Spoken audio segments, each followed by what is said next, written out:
সেদিন আমরা দুজনে মিলে গেছিলাম নিউ টাউনের ইকো পার্কে। আর দুপুর দুপুর যেহেতু পৌঁছে গেছিলাম, একটু রোদ ছিল, তো যেহেতু শীতও পড়ে গেছে তা কোনো অসুবিধা হয়নি। তো ওখানে গিয়ে তো প্রথমেই আমার প্রচুর খিদে পেয়ে গেছিলো, কারণ দুপুরও হয়ে গেছিলো। আমি বাড়ি থেকে কিছু খেয়েও বেরাইনি, তাই জন্য অর্ডার দিয়েছিলাম ফ্রাইড রাইস আর চিলি চিকেন। আর ফ্রাইড রাইস চিলি চিকেনটা খুব একটা ভালো ছিল না সত্যি কথা বলতে। আর ইকো পার্কের ভেতরে এরকম প্রচুর ফুড কোর্ট রয়েছে যেখানে খাবার দাবার পাওয়া যায় বিভিন্ন রকম। তো আমি ভাবলাম যে দুপুরবেলা যেহেতু তো রাইস টাইপের কিছু নেওয়া যাক, তো এখান থেকে খাওয়া দাওয়া করে দেখো একটু লিপস্টিকটা সেট করছিলাম, তখনই ক্যামেরাটা আমার মুখের সামনে এনে ধরেছে।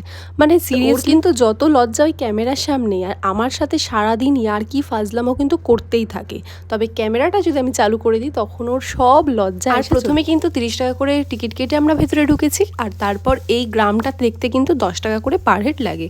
তো এখানে আমরা ঢুকেছিলাম, এত সুন্দর। তো এটার একটা আলাদা করে শর্টস আমি ছাড়বো। নিউ টাউনে কিন্তু আমার মাঝে মাঝেই আসতে হয়, তবে এই ইকো পার্কে কিন্তু মানে খুব একটা আসা হয় না। তবে ইকো পার্কের পাশ থেকে রোজই আমাকে যাতায়াত করতে হয়। পর আর কি খাওয়া দাওয়া যখন হয়ে গেছে, তো ভাবলাম কোথাও একটু বসে একটু আড্ডা দেওয়া যাক। আর ঝিলের ধারে ভাবলাম একটু গিয়ে বসবো। আর অনেক দিন পরে যেহেতু এখানে আসলাম, বেশ ভালো লাগছিল। আর শীত শীত যেহেতু পড়েছে, দেখলাম অনেক লোক কিন্তু এখানে এসে পিকনিক করছে। ব্যাপারটা কিন্তু বেশ ভালো লাগলো।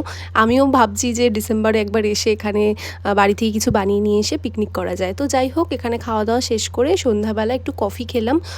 মানে খুব মাথাটা যন্ত্রণা করছিল। তারপর ওখান থেকে বেরিয়ে সোজা বাড়ির দিকে রওনা হলাম। তো আজকের ব্লগটা এই পর্যন্তই। কেমন লাগলো তোমরা অবশ্যই জানিও। যদি ভালো লাগে তাহলে অবশ্যই চ্যানেলটাকে একটা সাবস্ক্রাইব করো।